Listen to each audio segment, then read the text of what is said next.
Okay, it looks like my phone just cut off.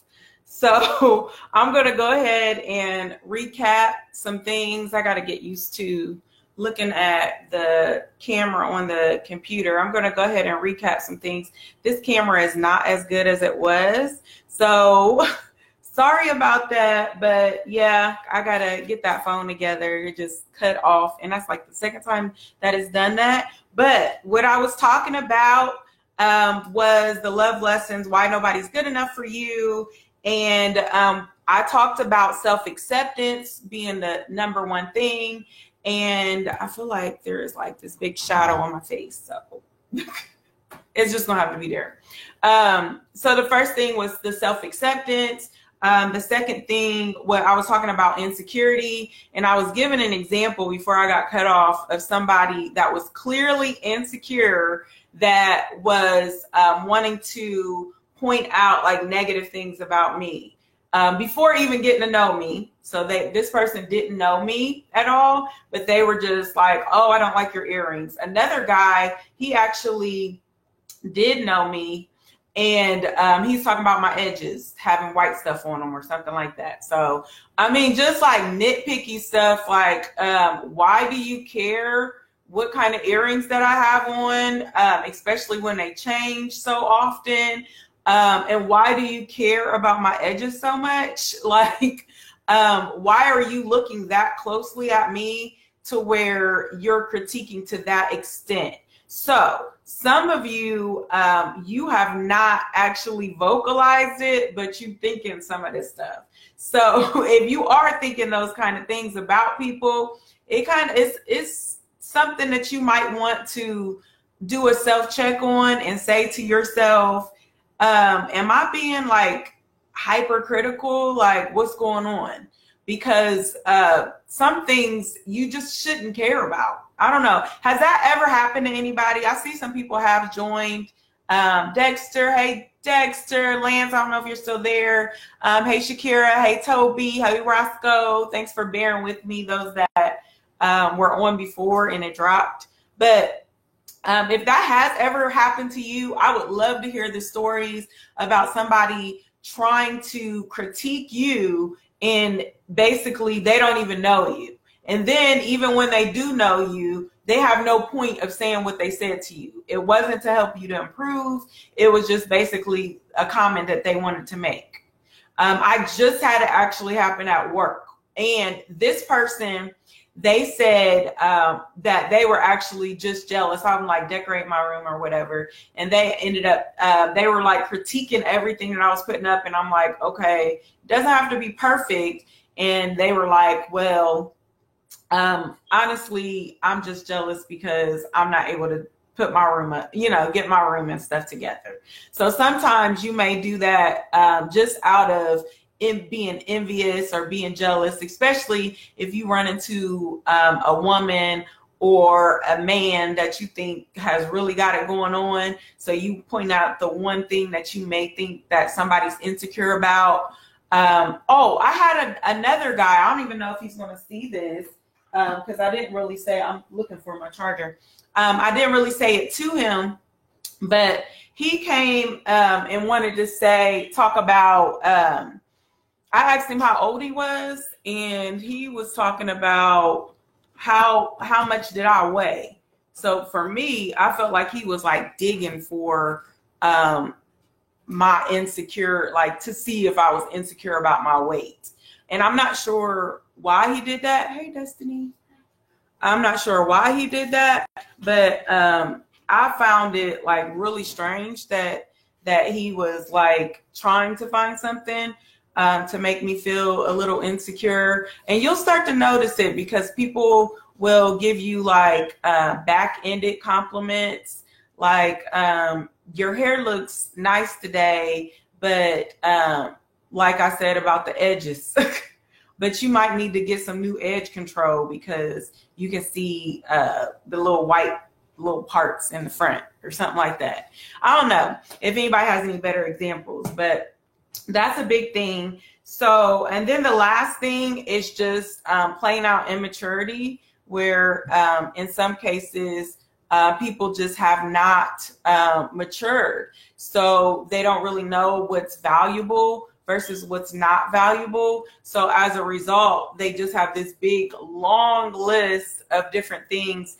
that they think they want. And I've definitely been guilty of it, having a long list of things that I think I want. And then when those things show up, then I'm like, I don't want that either. So then it's like, well, what do you really want? If when you get the person that has maybe the 6-figure job, if that's what you're looking for, you get the person that is pulling out the chair for you and opening the door for you. I'm saying from a woman's point of view, because men, I'm not really sure all of your things that you're looking for. Or you get the man that's a Christian, you get the man that's respectful, you get all of that, but then you find all of these other little things. And really a lot of that is to do with these 3 things that I talked about. So 1, self-acceptance, because in my case, I definitely had some areas of myself that I needed to accept fully. So understanding that I was not perfect and that I didn't even need to want to be perfect or desire to be perfect, because a lot of times in the church, I feel like that's where I got some of that, is that I just wanted to be perfect in God, or, and it just, I got a little too caught up with it and not feeling good enough for so long that I was like, I'm going to do everything that I can to meet the standard, whatever the standard is. So I call myself sometimes a recovering perfectionist, because I haven't really, in some places, fully accepted myself. And I'm fully okay with being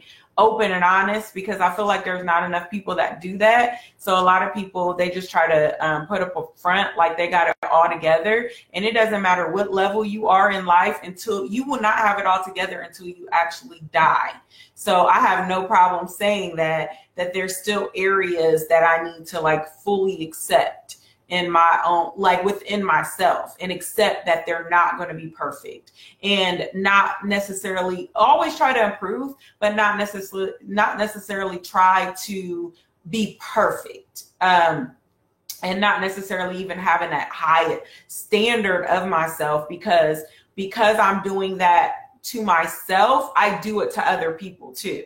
So I don't know if anybody is with me, because it might be some people that leave me out here on the ledge by myself. People aren't really talking as much as they normally do. But I definitely still wanted to share that, because even if you guys don't respond, even if it can help one person to just realize that it's okay to fully accept yourself, that you don't have to be perfect and your mate doesn't have to be perfect, and you guys can grow together. And regardless of what other people say about you or your mate, it doesn't matter, because ultimately you're the person that is choosing to be with that person. So even, I feel like guys experience it as well, male and female, where they are trying to find this ideal mate because they know that this person is somebody that is, other people are going to judge them based on the person that they end up with.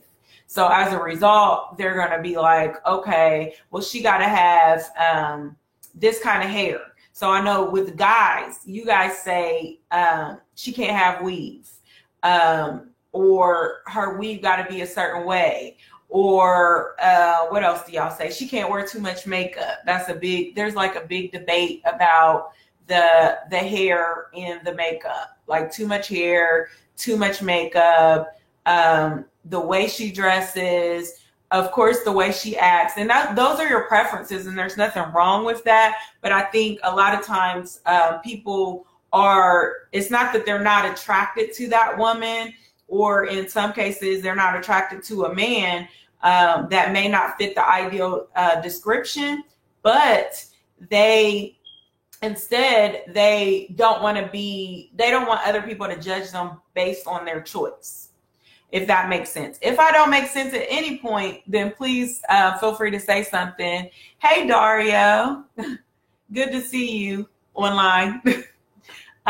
So yeah, if I don't make sense in any of this to you, or if you're not sure what I mean by something, definitely question me, because I like to do the lives because I actually want to talk to people. Otherwise, I just record a video and make sure my lighting is perfect and all of that and go for it. But I actually want to interact with you guys about it and have a conversation. Hey, Sam. So what I was talking about so far, just to recap, self-acceptance. If you haven't accepted yourself, sometimes it's hard to accept anyone else. So that can keep you single. Being insecure, just having those fears, that can keep you in that same place of why nobody's good enough for you, because you're just plain scared. And then the last one I just talked about was immaturity. So just not really seeing the things that are the most important and when it comes to choosing a mate. So all that being said, I had one question. I pulled it up not long ago, and then I ended up with an issue with, I ended up with an issue with the cell phone. So let me see if I can find the question. But the question was, and I'll have to send this to him because I do not see him on here. But the question was, he had been, I'll just summarize it instead of trying to read what he said because it's going to take me too long to find it. But the question was, he had been dating someone, they had sex, and then she came back around and said she wanted to wait till marriage. And he was kind of like, it was kind of a what should I do kind of a thing. And my first response was to wait or move on. But I wanted to expand upon it because it sounded like he wanted to know why a woman would do something like that, and how to respond to it. So I'm not necessarily going to approach this from the perspective of how to get her to, how to manipulate the woman, but I'll just talk about why some women do things like this. So one, it depends on her value system, because this I did not get from him. I didn't know what her beliefs were, but I know this is typical behavior from women that are Christians. When they say, they may slip up and then they say, okay, no, they're really struggling in their faith and they're really wanting to do the right thing. So that is something that I would say a lot of Christian women have done. So if it's not that, so if she is not necessarily proclaiming to be a super Christian or anything like that, and she just breaks out and says something like that, she could be playing a game. I was trying to give her the benefit of the doubt with number one. Any of you guys that have experienced this before, feel free to help a brother out, because they'll probably read through the comments. So number one, it could be that she's really being genuine and she's struggling in her faith and she slipped up. Number two, it could be that you caught her in a weak moment and you got lucky.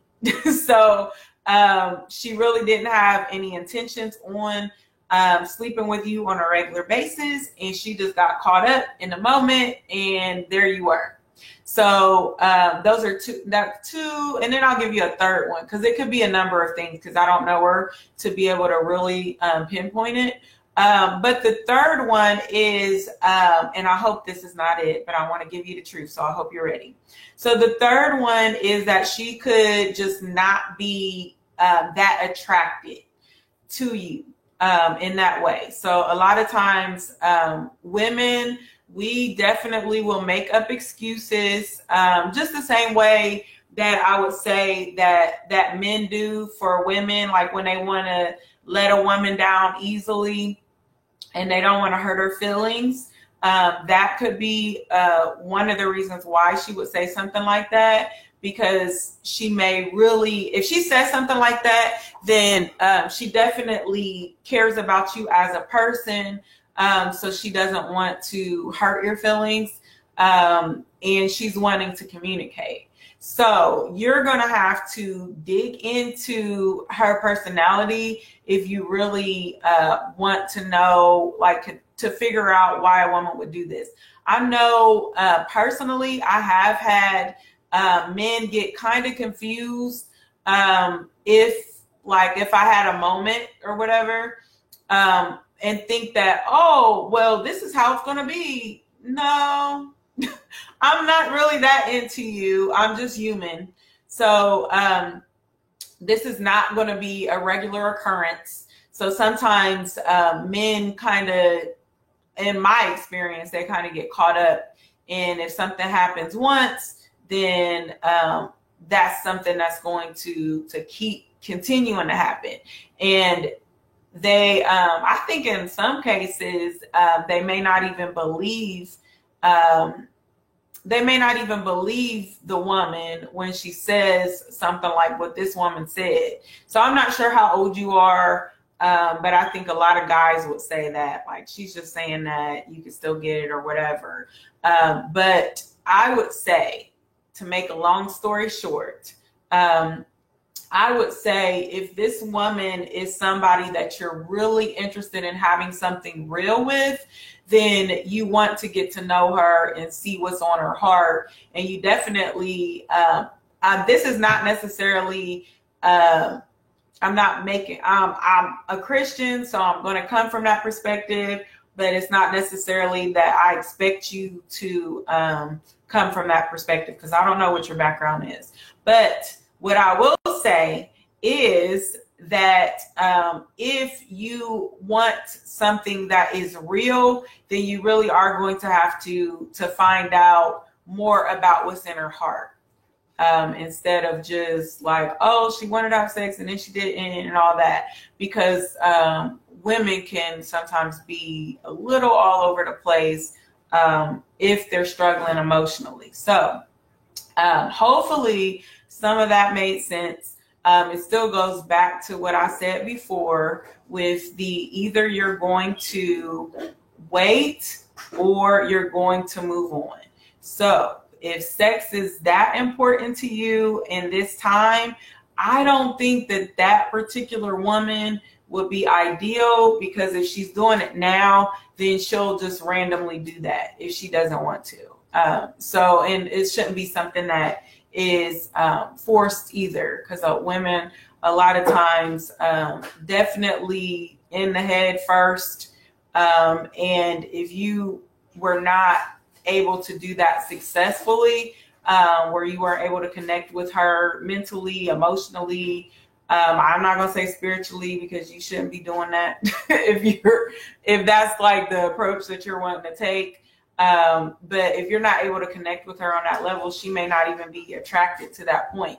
Because one thing about women, a lot of us kind of play it off, but when you have connected with us mentally, and you've connected with us emotionally, it's like we struggle with not wanting to open up physically. So if she's saying that to you, you have not connected. And if you want to continue to try to connect with her because you feel like you can move forward with it, then that would be the approach, is to try to get to know her better. But that's going to take some work. So like I was saying before, with the topic is why nobody's good enough for you. I don't know if you're going to feel like it's worth going through the different changes and things like that. So, and then I would say that women can pick up on that too. So we definitely can tell when we don't feel like this man really values us. So when you feel that way, then it's very hard to open up in a physical way. So you kind of, as a woman, you definitely protect yourself, because we know that men value sex so much. So that's like basically leverage. So if we're wanting something from you and you're not giving it, then we're not going to give you what you want in a lot of cases. So I'm not necessarily saying, I'm just saying the women as a collective. I'm not saying that it's in every case. I'm just saying that is something that comes up a lot. With this is like a power struggle between males and females. So hopefully that made sense. I saw some people that joined as we were going along. So I'm going to recap again. So hey, Vernon, hey, Clifton, hey, Sebastian, hey, Kat. I'm going to recap again and then do the love lesson, and I'm done because I'm not sure if I just can't see the comments, but I don't see, especially I was talking about sexual stuff. So I really thought y'all was going to have something to say about that and why a woman is going to pull back and say she want to wait till marriage after she done already had sex with them. But if you missed it, then definitely just play it back, because I did just talk about some of the questions I think more than one man has. Why do women do that? Like they play that, oh, now I want to wait till marriage. So let me know your thoughts. Even if you're a woman and you heard this, does it make sense to you if you're still listening? Because I like to actually talk to you. I don't want to just sit here and just talk, but I might have to do that the next time. So then that way it's not all over the place. But just to recap what I said of why you might be so picky, why nobody's good enough for you, you haven't accepted yourself, you're a little insecure, and maybe you're a little immature as well. So what's the love lesson in this? The love lesson is just take the time to love and accept yourself for who you are, and then it's easier to love and accept others for who they really are. So it all starts and begins with you. So if you've been really going through it in this area, then I would definitely suggest that you stay single for a little bit longer, because then that way you're going to be able to grow and be really ready for that right person. Thank you, Julius. Thank you so much, because I love to see when people are actually here. So I'm not sure. I know there were some people that were looking, but nobody was really saying anything this time. So I felt kind of lonely this time. So definitely send me a message if you want to get on this one. I wanted to talk on the next one. I definitely wanted to talk about the playing games and all that again, because I think I got cut off when I did that one too. So I'm really going to have to clean up my phone so I don't get cut off. But anyway, feel free, if this video helped you in any way, then like, share. I still have my YouTube channel. I'm going to get back to updating it and all of that, but you can check out some old videos. And if you do have any questions, then definitely hit me up. And until next time, always remember that whatever's going on, no matter how low you might feel, there's always still more in you. Goodbye, loves.